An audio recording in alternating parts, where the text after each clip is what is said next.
आज हम सेमेस्टर 1 के डिफरेंशियल कैलकुलस यानी अवकलन गणित के बारे में पढ़ेंगे। उसमें मुख्यतः ये टॉपिक है pedal equation, length of arc, asymptote, curvature, singular point, curve tracing और पार्शियल डिफरेंशिएशन। तो सबसे पहले हम बात करते हैं कि ये पेडल इक्वेशन होती क्या है। तो पेडल इक्वेशन का मतलब सिर्फ इतना है कि P व R में संबंध बताने वाली समीकरण को हम पदिक समीकरण या फिर पेडल इक्वेशन कहते हैं। P क्या होता है और R क्या होता है? तो R होता है रेडियस वेक्टर, जिसे हिंदी में हम ध्रुवांतर कहते हैं, और P उस ध्रुव से स्पर्श रेखा की दूरी होती है। हम इसे चित्र के द्वारा समझते हैं, जैसे कि एक वक्र है और इस वक्र में मान लीजिए ये कोई पॉइंट P है और इसी के पास में एक पॉइंट Q है, ठीक है।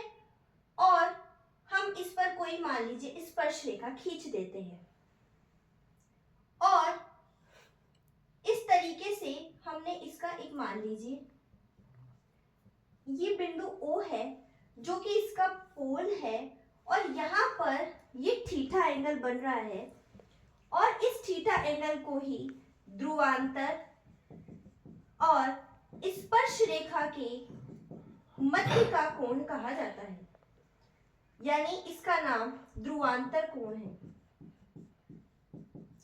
और इस ध्रुव से लेकर के जो ये बिंदु P है, इसके बीच की दूरी जो होती है वो होती है R, जिसे हम रेडियस वेक्टर या ध्रुवांतर कहते हैं।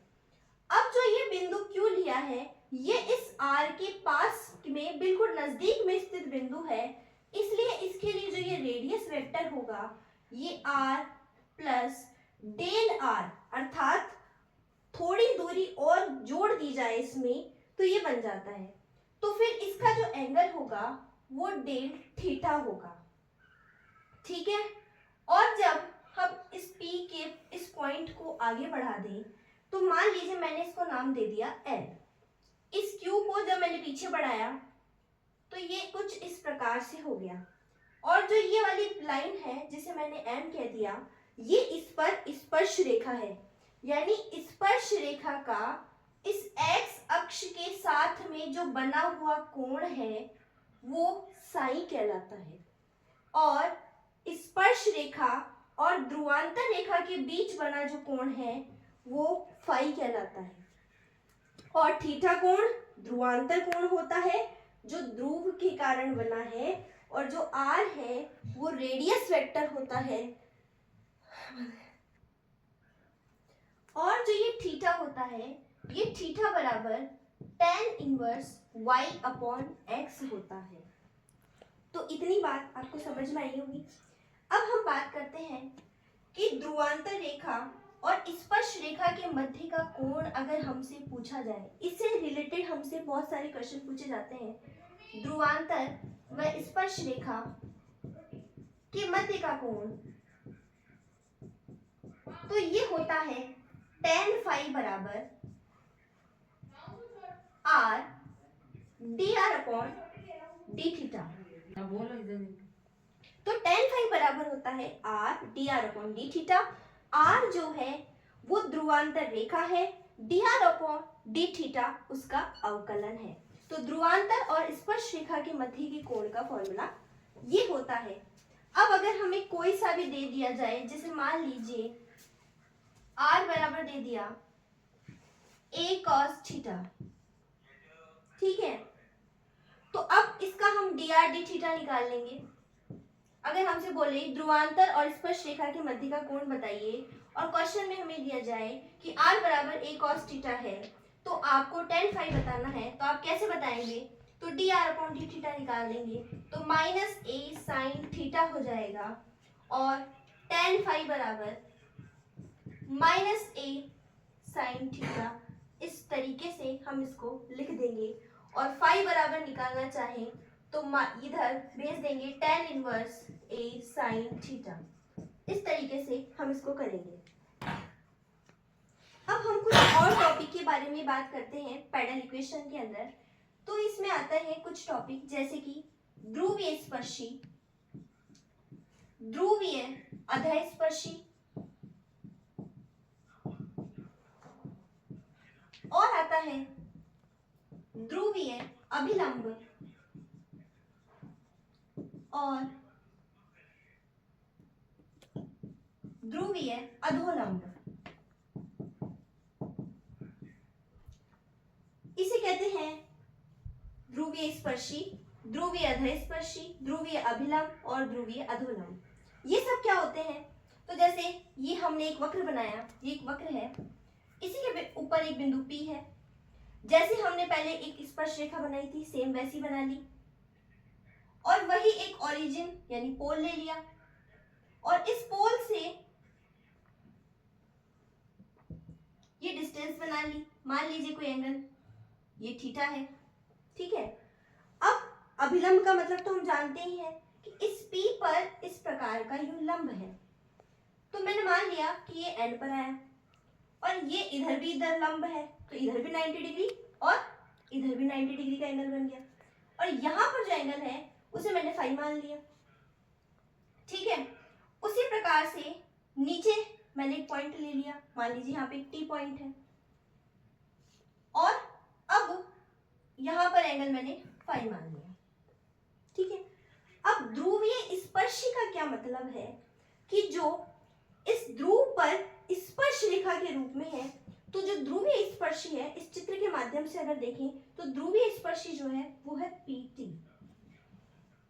तो ध्रुवीय स्पर्शी का क्या मतलब है कि ध्रुवीय स्पर्शी का फॉर्मूला होता है R रूट में 1 प्लस R अपॉन में dr d थीटा का स्क्वायर। ये होता है ध्रुवीय स्पर्शी का फॉर्मूला।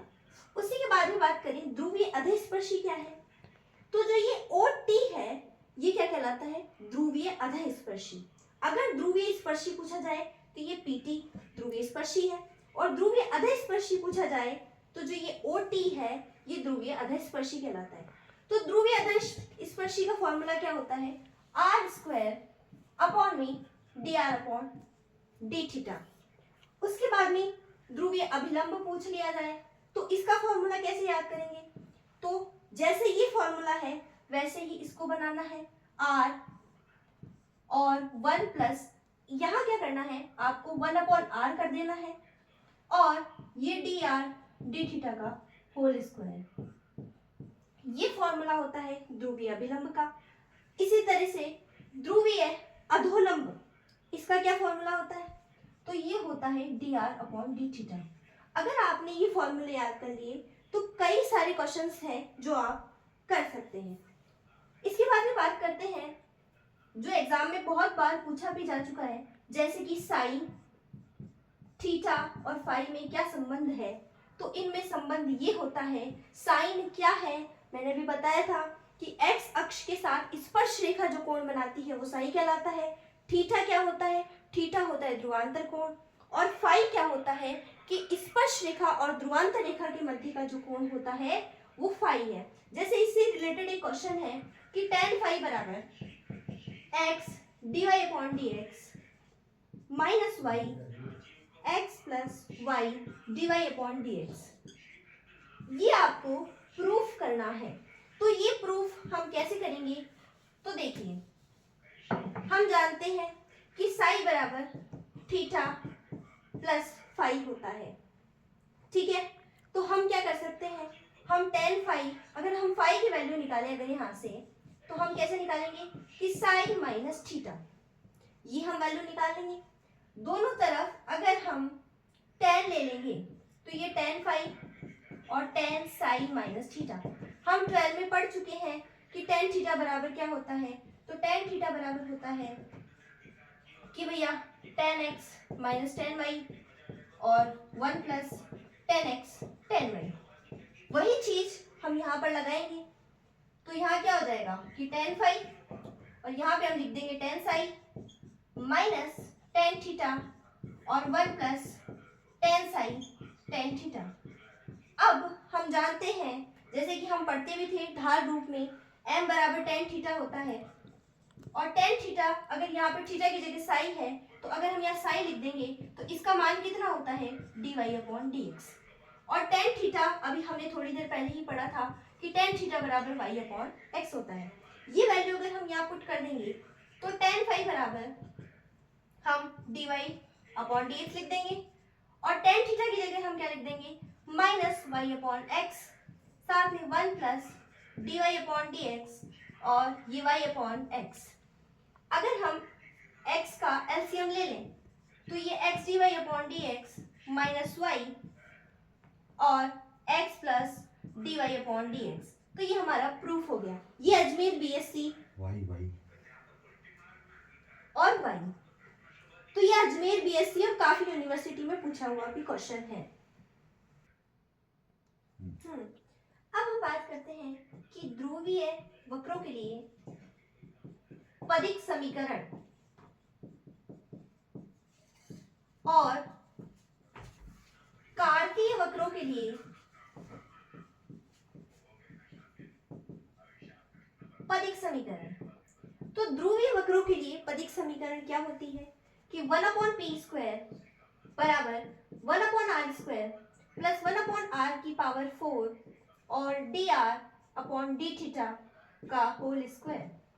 और कार्तीय वक्रों के लिए x dy upon d x minus y और 1 minus d y upon d x का होल स्क्वायर। तो हम दो चार क्वेश्चन इससे रिलेटेड कर लेते हैं। जैसे कि अगर पूछा जाए कि r बराबर a 1 माइनस कॉस थीटा के लिए पदिक समीकरण ज्ञात करें।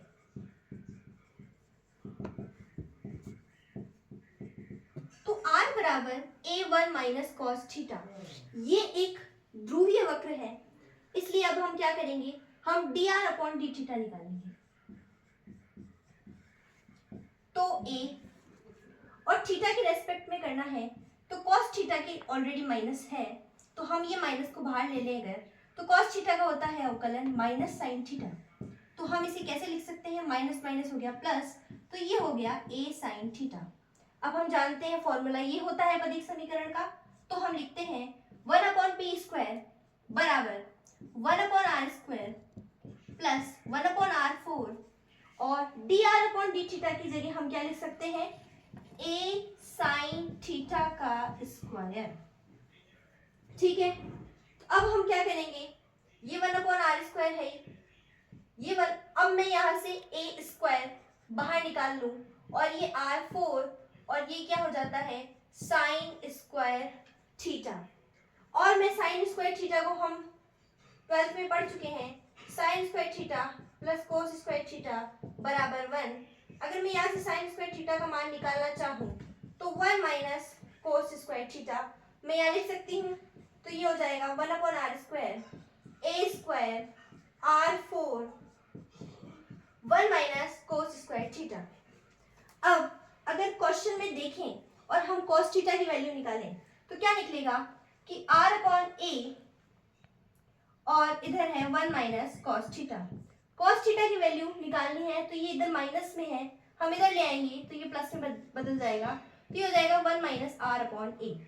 तो cos थीटा की जगह मैं ये मान लिख सकती हूँ 1 upon r square a square r4 1 minus r upon a. चूंकि कोस स्क्वायर थीटा था तो मैं यहाँ पर स्क्वायर लगा देती हूँ, ये हो जाएगा 1 upon r square a square r4 1 minus 1।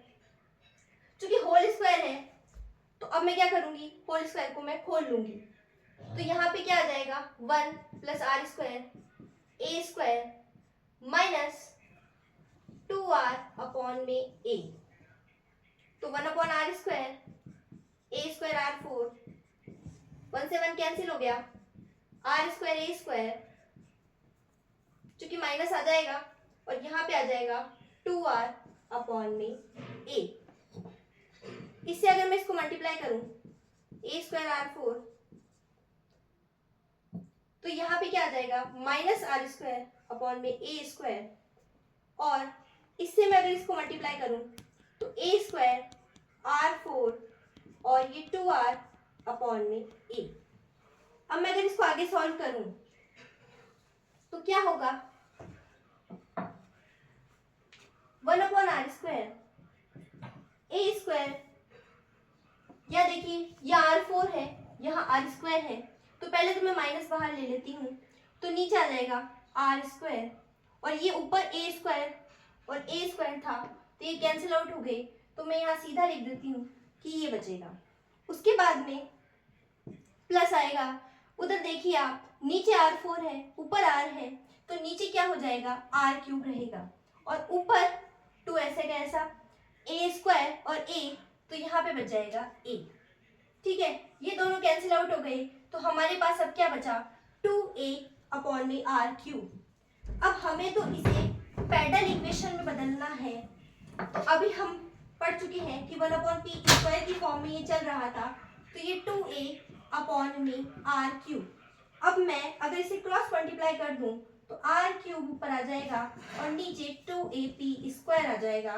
तो इस तरीके से हम इसको सॉल्व कर सकते हैं।